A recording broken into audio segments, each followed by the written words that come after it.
Welcome to another Top of the Table interview. Join us as we hear stories and advice from MDRT Top of the Table qualifiers. Welcome to the Top of the Table. I'm Sandy Schussel. My lifelong work is finding out and sharing what gets someone to the top of his or her profession. Top of the table, top advisor, top agency, and so on. Sharing with me today is Bob Gruelich, who is at the top of his profession. Bob is a lifetime MDRT member and top of the table qualifier for many years. He has been a financial professional since 1980. He's the managing member of the Pinnacle Planning Group in Oak Brook, Illinois, and is recognized as one of the top retirement planners in the industry, specializing in serving defined contribution retirement plans. Bob has been named several times as a Financial Times 401 top retirement plan advisor and as a 5-star professional in the Chicago Magazine.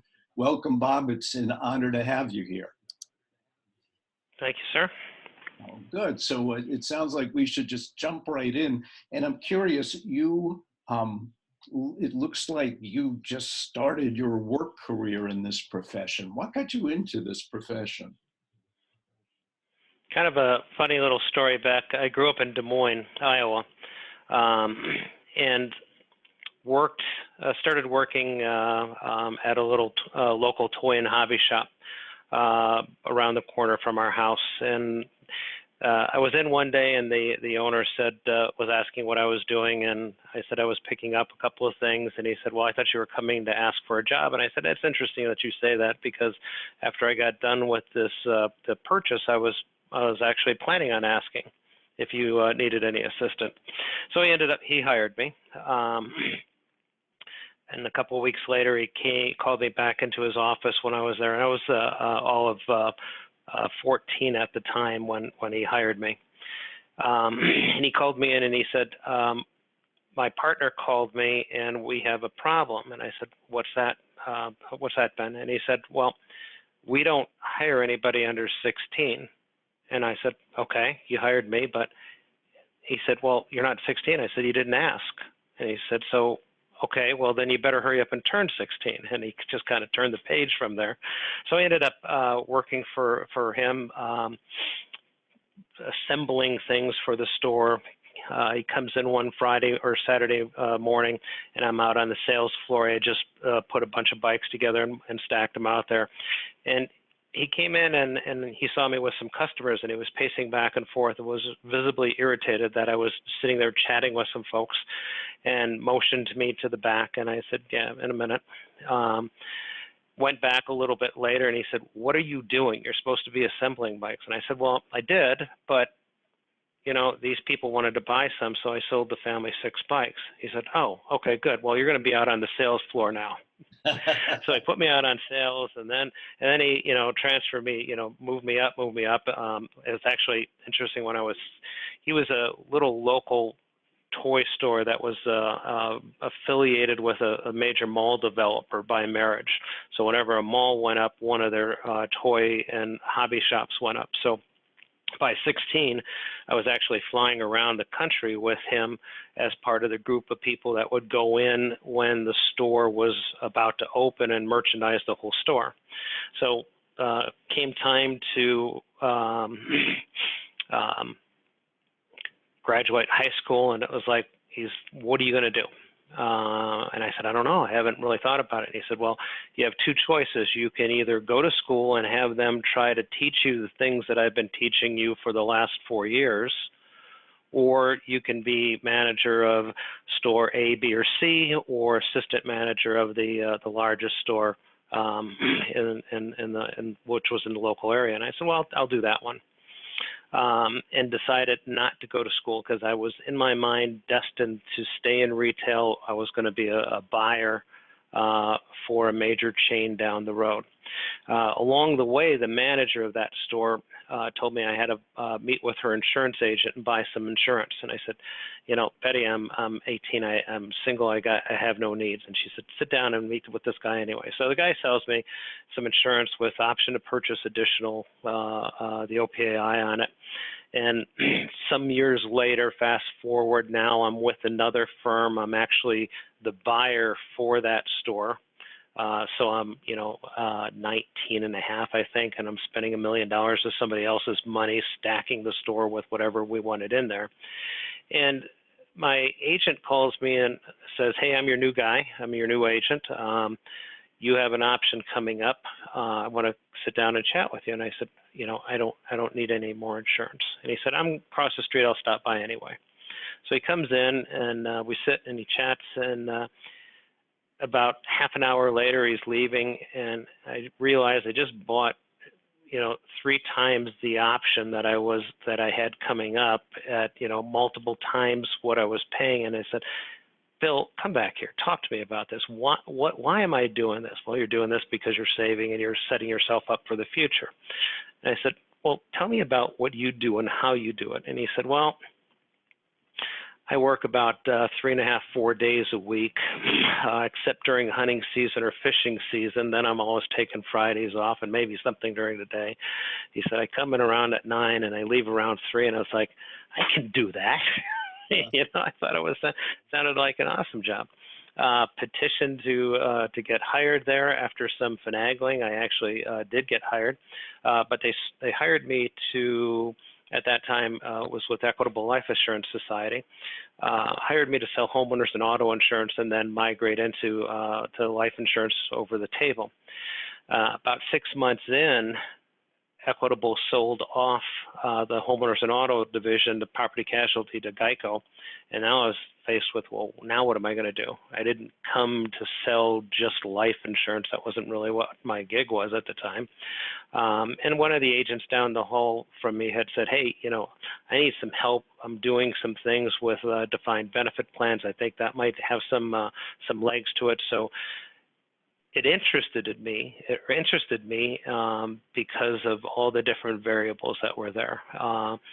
So we sat, we chatted, I started to embrace that, started digging in, reading everything that I could about defined benefit, how they worked. And it turns out in the state of Iowa, there's a lot of farmers co-ops.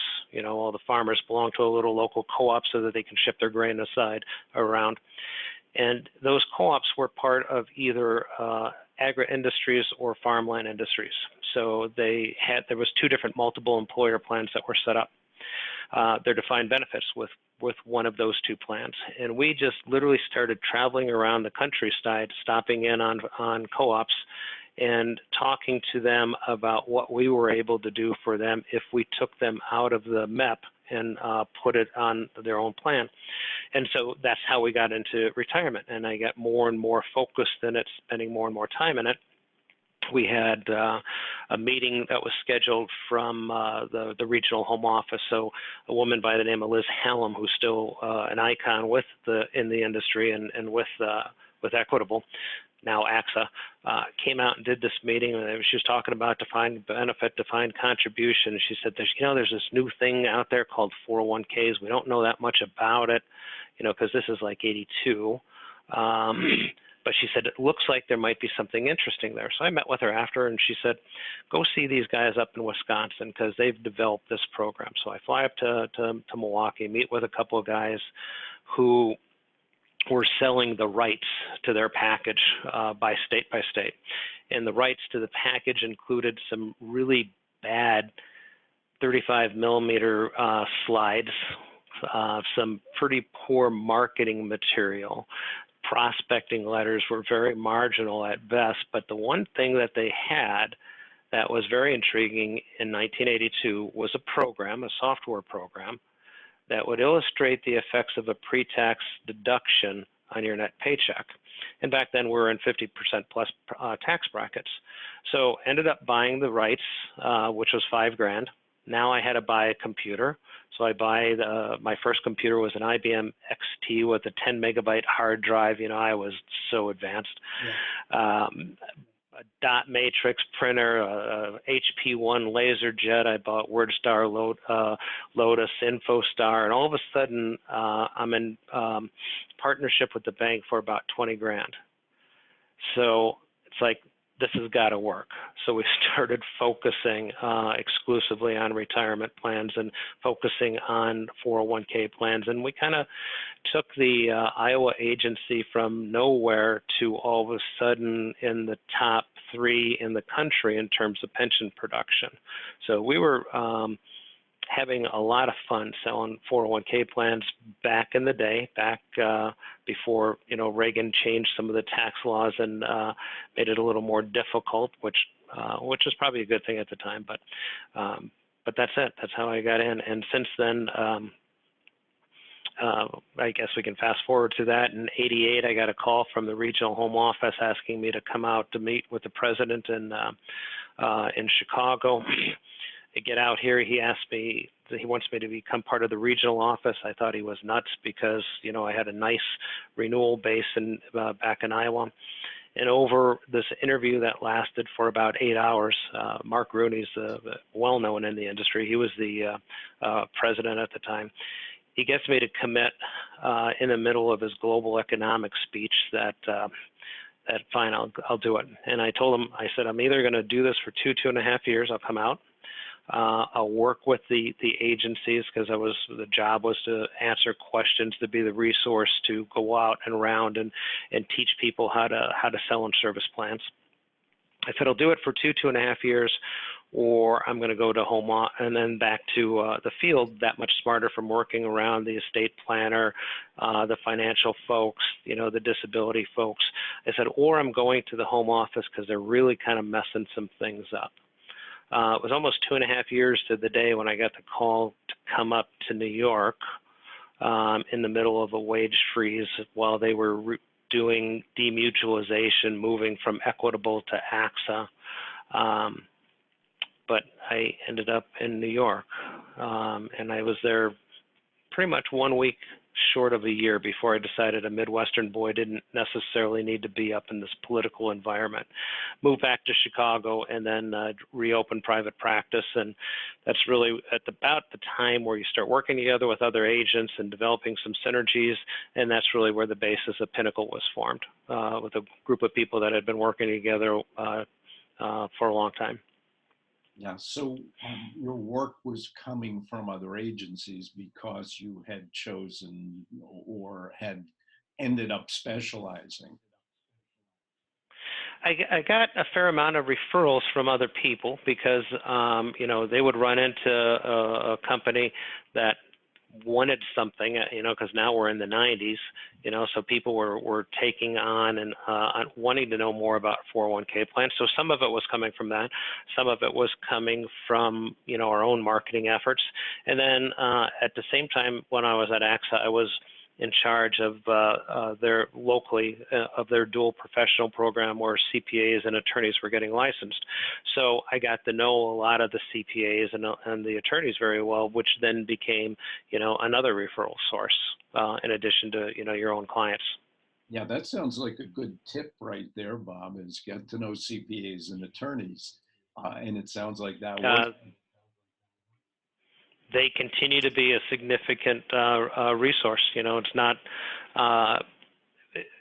It would be very out of the ordinary for not to get a call or two during the month of December when they're trying to close out tax years and trying to save money for the tax years. We get these emergency calls to set up retirement plans to shelter money for the tax year.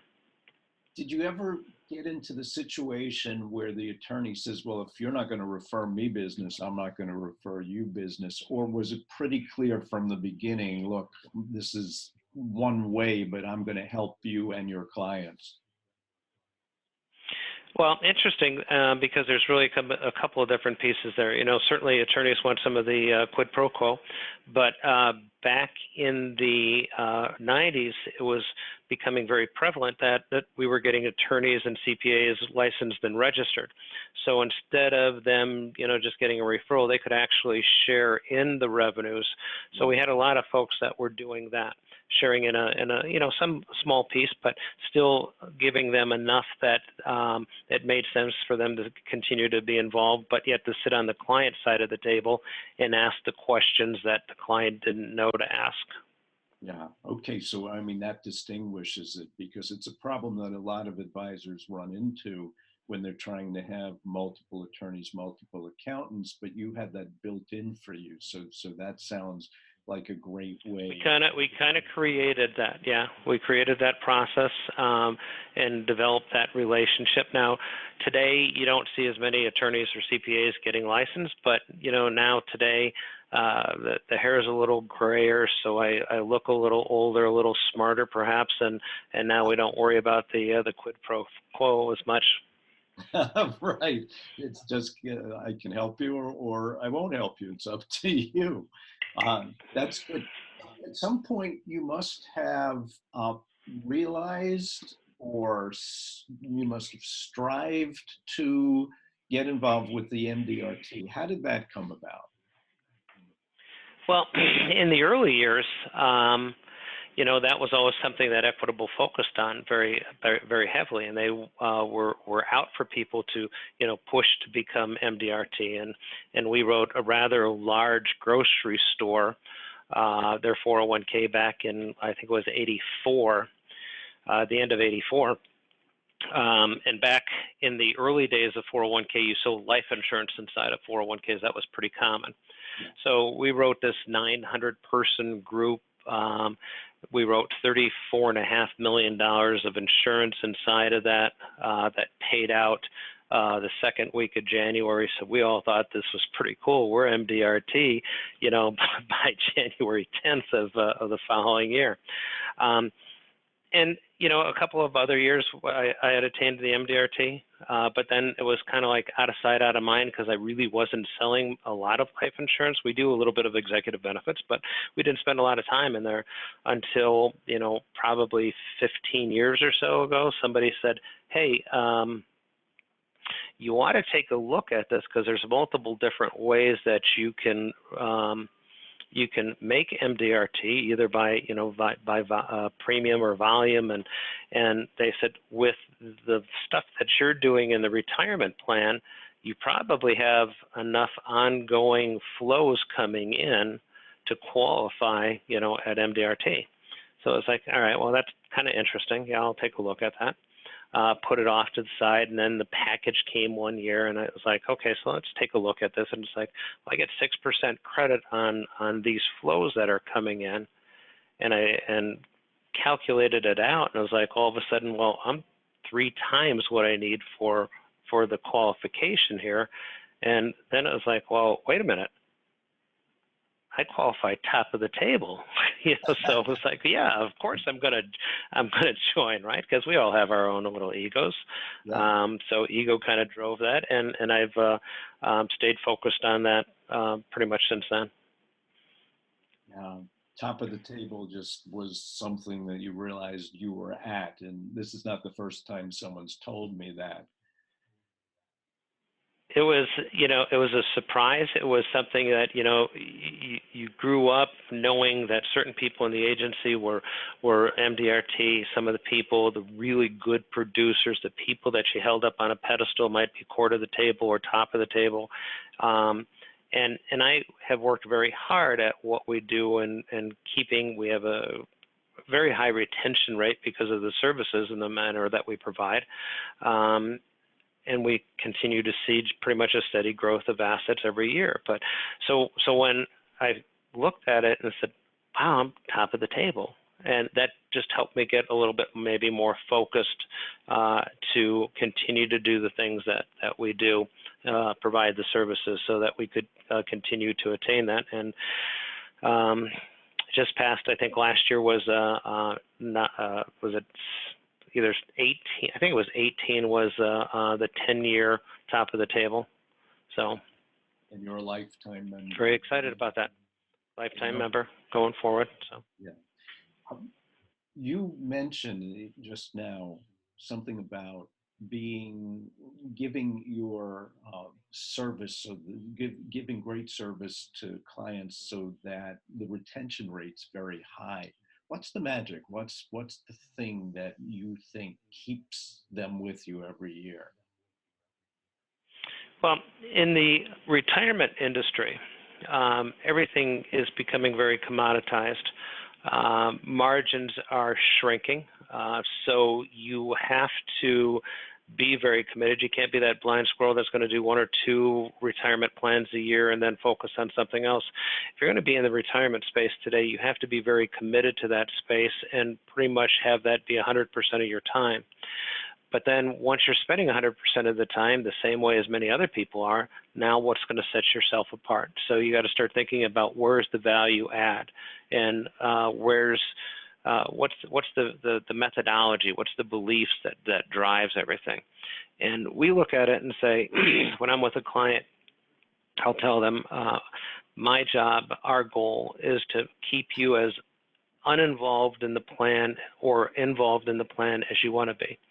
That I can paper you to death, or I can tell you what you need to do, when you need to do that, and then we can do the rest.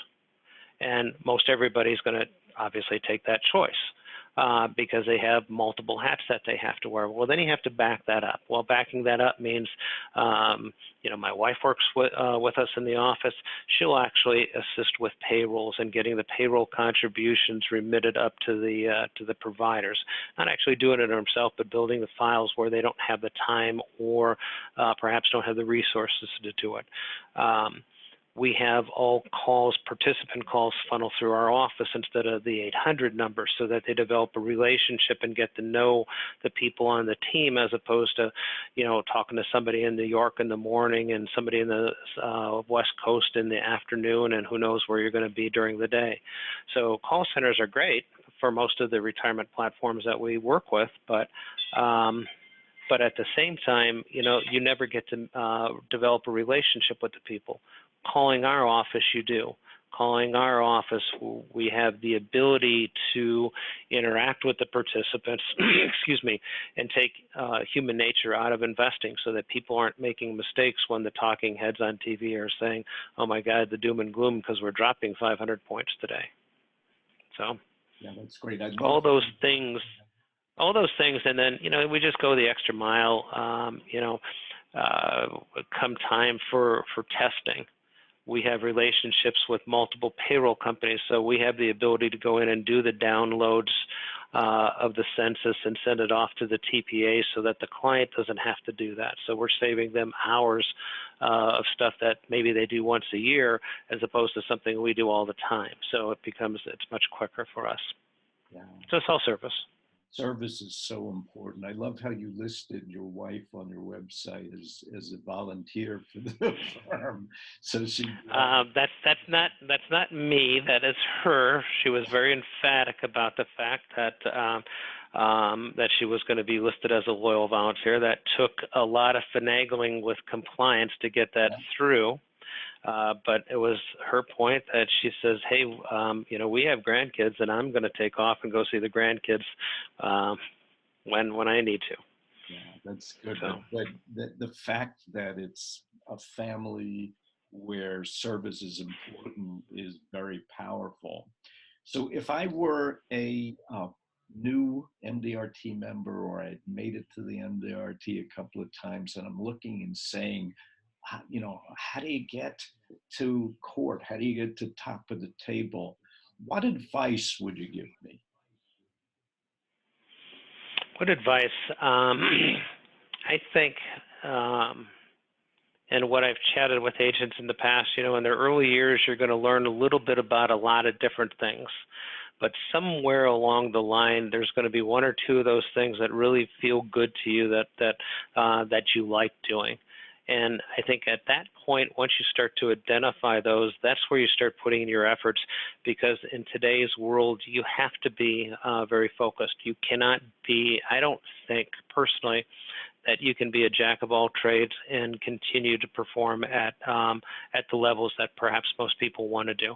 I think you have to become a specialist. I think you have to focus your energies, and when you find that love, then you just embrace it and you stay focused on that. That's awesome advice. I really appreciate that, because I argue about this with clients sometimes, that there are a lot of ways to specialize, whether it be a particular product or service, a particular market, And some of them say, no, no, no, I want to be able to help everybody in every way. And what I'm hearing from you is that's probably not the best way to do it. Well, let me take a step back on that. We want to be most things to the people that we want to be working with. Right. But it's not me. It's somebody on my team. So I was taught very early on, somebody asks you a question. If you don't know 100% of the time, you don't know the answer, you say, I'm 98% sure, let me get back to you. The same thing goes with how we do business. When I'm talking to a group of participants, I'm saying every one of you needs a financial planner. It's not me, okay? If you have a need, I'll introduce you to somebody on our team. And they'll be your financial planner, or this person will be the one that will do your 529s, because we staged that up. I'm still looking over their shoulders, but this is the person that's all they do. So I think we at Pinnacle are going to be most things to some people, but it's not me. It's going to be one of the other people on the team. Yeah, right. And that's great advice too, Bob, because you can create a team where there are different specialists. And it sounds like that's what your team looks like. I think that's incredibly important. That's critical to be successful today, because you can't be everything by yourself. It's too complicated. Tax laws are too complicated. Yeah. Terrific advice. Thank you for your time and for participating in this. It was fun hearing your story, and then getting the advice that you have to give to people. And I know a lot of people are going to appreciate the effort you put in here. It's nice to be with you. Thank you.